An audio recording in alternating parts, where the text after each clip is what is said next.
Teknologi DNA rekombinan telah memungkinkan bagi kita untuk mengisolasi DNA dari berbagai organisme, menggabungkan DNA yang berasal dari organisme yang berbeda sehingga terbentuk DNA rekombinan. Kita juga bisa memasukkan DNA rekombinan ke dalam sel organisme prokariot maupun eukariot, hingga DNA rekombinan dapat bereplikasi dan bahkan dapat diekspresikan. Teknologi DNA rekombinan ini telah memberikan banyak manfaat bagi perkembangan ilmu pengetahuan maupun bagi kehidupan manusia sehari-hari. Beberapa jenis obat-obatan, vaksin, bahan pangan, bahan pakaian, dan lainnya telah diproduksi dengan memanfaatkan teknologi dari DNA rekombinan. Dalam kehidupan kita sehari-hari, secara langsung maupun tidak langsung, sebagian dari kita pernah berhubungan dengan hasil penggunaan teknologi DNA rekombinan. Contohnya insulin yang kita gunakan untuk mengobati penyakit diabetes. Teknologi DNA rekombinan ini berdasarkan pada mekanisme yang terdapat pada bakteri.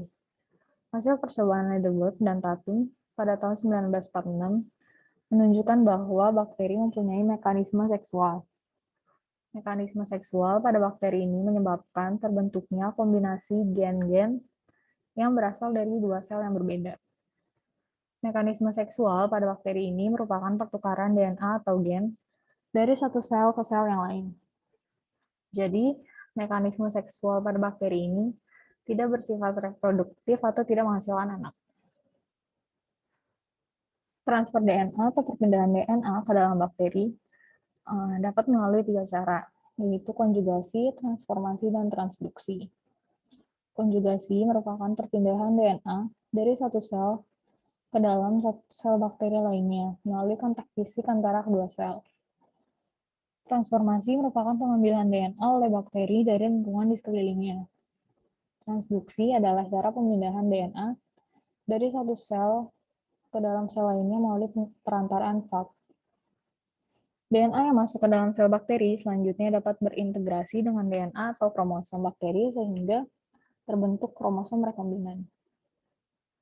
Contoh aplikasi DNA rekombinan sendiri adalah kapas transgenik.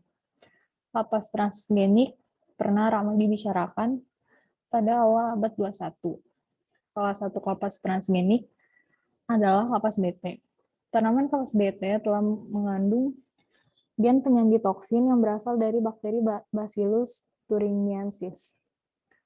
Toksin tersebut dapat membunuh hama kapas sehingga kapas BT tersebut tahan terhadap serangan hama.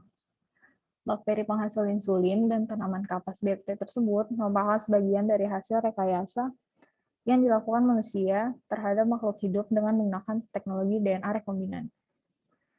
Sekian penjelasan dari saya. Terima kasih atas perhatiannya.